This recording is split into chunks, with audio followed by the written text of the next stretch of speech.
Bonjour à tous, j'espère que vous allez bien. J'espère que vous avez préparé un bon café, que vous êtes bien assis. Aujourd'hui, on va discuter d'un nouvel épisode sur le chat caféiné. On va parler de Brix.co et on va se focaliser sur un autre sujet qu'on n'a pas encore évoqué qui est-ce que la plus-value annoncée est respectée? Et plus spécifiquement, on va parler de la plus-value de l'immeuble. C'est-à-dire on ne va pas compter le revenu reversé.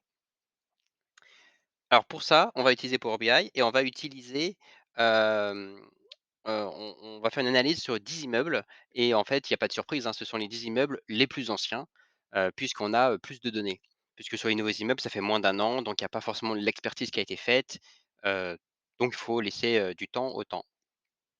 Alors je vous propose en 3 chapitres. Un chapitre, à propos de la méthodologie, comme ça vous savez comment j'ai raisonné, vous savez, qu'est-ce que j'ai fait? Après en 2, on va voir les résultats. On va discuter des résultats et en 3, discussion.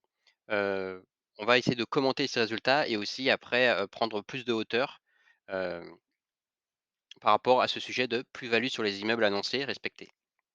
Alors grand 1, méthodologie. Donc je vous ai pris un exemple au pif qui est, immeuble Les Viviers. Bon, donc là vous voyez que, sur le site, on a la rentabilité cible et les revenus reversés. Quand vous cliquez sur le petit i, information, rentabilité cible, on nous dit que la rentabilité cible correspond à la rentabilité cible attendue sur un an. Cela englobe les revenus issus des loyers que vous allez percevoir sur l'année additionnés de la plus-value de vos briques. Très bien. Donc, ce que j'ai fait, c'est que la plus-value théorique sur une brique, sur un an, a priori, serait de 8,1% pour les viviers, puisqu'on fait 13,58 moins 5,48. OK, on garde cette donnée. Ensuite, qu'est-ce qu'on fait? On regarde l'évolution de la valeur des briques qui est dans l'onglet finance. On regarde la valeur actuelle, donc là nous sommes en mars 2023, une brique vaut 59,38 et donc j'ai essayé de prendre la valeur la plus ancienne disponible, qui est là, dans ce cas, 57,09 € qui pour avril 2022. OK, très bien. Résultat, donc j'ai tout combiné, heu et donc, on voit que alors ce que j'ai fait, grand 1, c'est, la mesure. La mesure que vous voyez, on a 10 immeubles. Pourquoi 10? Pourquoi pas 11? En fait, j'ai trié par rapport, au premier loyer, de ma base de données. C'est-à-dire que ça veut dire que l'exploitation de l'immeuble a commencé. Donc je trouvais que c'était intéressant, voilà, qu'il fallait au moins un an, d'exploitation. OK. Donc, on en a 10, on a Joffre-Rudel, Arnaud Père, Mauléon, Gassicourt, Mas-du-Curé, Lompeau, Aristide-Rouzières, Jean Moulin, Docteur-Lachapelle et Les Viviers. Heu et là, on voit donc sur le graphe à gauche, vous avez en bleu, c'est donc le calcul qu'on vient de voir, c'est mon théorique. Donc je m'attendais à 8,10. On voit que au global, on s'attendait quand même à des hauts pourcentages, des 8, des 6, des 4 et cetera. Mais on voit que en jaune, c'est le réel. Enfin le réel, c'est, la plus-value annoncée. C'est le prix, de la brique en mars 2023. Donc on voit qu'il a augmenté par rapport il y a un an, mais on n'a pas atteint les objectifs. Du moins pas encore. Mais on voit que, le plus proche, c'est Geoffroy Rudel avec moins 0,41 de différence. Donc on peut se dire: «Bon OK, plus ou moins lui, il a été atteint». Mais par contre, le reste, vous voyez qu'on est plutôt, autour de 4-5, ce qui déjà en soi est pas trop mal. Mais par contre, par rapport à l'annoncé, il nous manque quand même 2-3, 4. Alors et j'ai pas la réponse de comment ça se fait, parce que moi j'avais en tête que, quand ils avaient annoncé les premiers résultats, c'était plutôt bon. Or là, quand on regarde les chiffres, ils sont tous en dessous. Donc je ne sais pas, est-ce qu'ils ont revu, parce qu'il me semble qu'en janvier, ils ont revu un certain nombre de fiches immeubles. Donc est-ce que ça, c'est les nouveaux chiffres? En fait, peut-être que moi je me base sur les nouveaux chiffres, 2023 là, de cette année, de ce qu'ils veulent accomplir. En tout cas sur un an, c'est ça va pas. Donc bon. N'hésitez pas à commenter, hein, si vous avez, des axes de réflexion dessus. Moi j'en ai aussi. Donc de un, il me manque la donnée qui est, la dernière expertise. Donc moi, je me base que ça fait plus d'un an. Donc au début, ils avaient annoncé que, il y aurait eu une expertise tous les 6 mois. Heu, donc a priori, on en a au moins une, voire 2. Après, ils ont annoncé qu'ils allaient en faire au moins, 1 seule par an.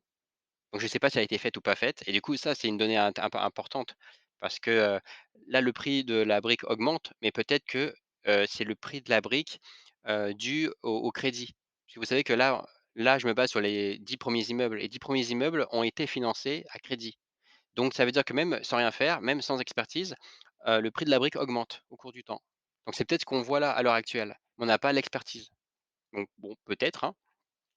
Et ensuite, ça c'est une réflexion que j'aimerais avoir avec vous, parce que je me dis: «Est-ce que aussi là, le prix de la brique qu'on voit à l'heure actuelle, si on me dit ça vaut 57 €, est-ce que ça veut dire que si on vend l'immeuble aujourd'hui, nous, on va vraiment toucher 57 € ou moins?» Parce qu'au final, ça dépend du prix de vente, donc on peut peut-être compter sur Brix pour essayer de le vendre, au-dessus du prix du marché, même si à mon avis, très souvent on achète au prix du marché. Hem, Si on a un coup de cœur, pourquoi pas au-dessus, mais très souvent, on va plutôt chercher, à chercher en dessous du prix du marché ou au prix du marché.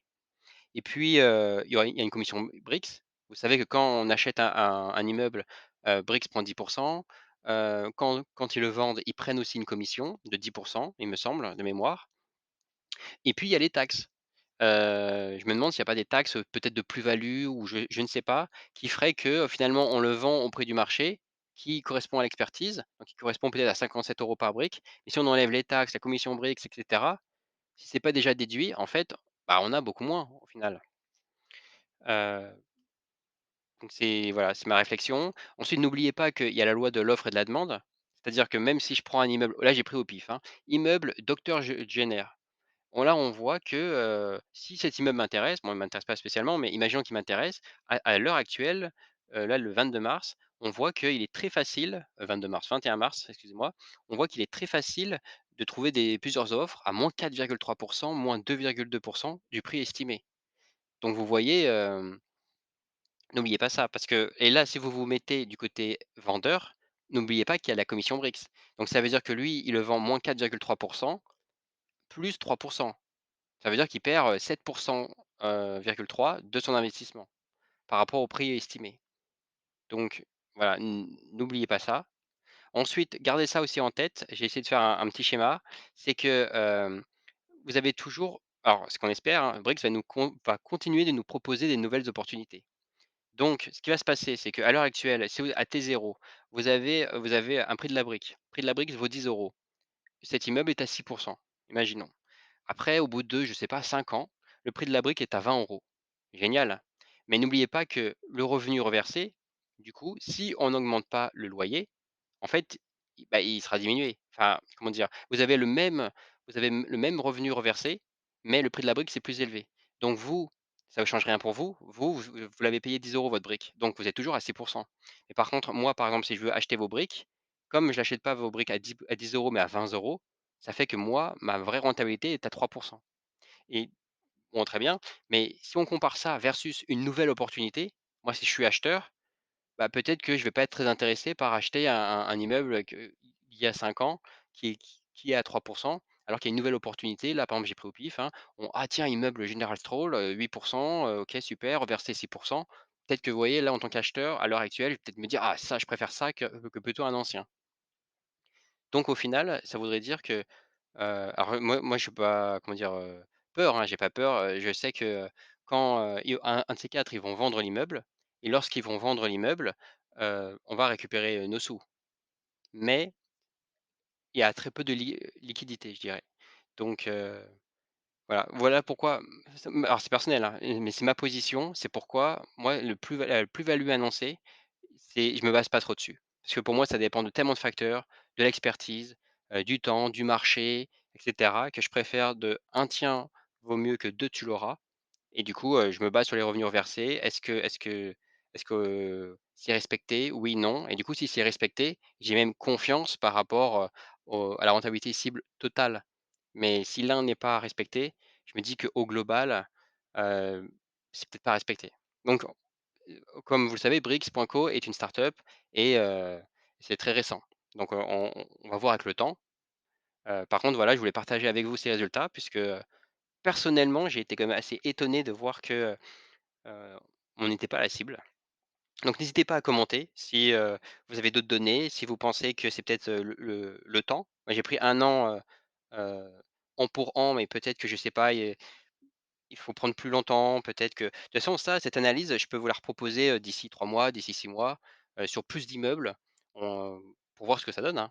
Pas de problème. Voilà, merci à vous et puis, à très bientôt.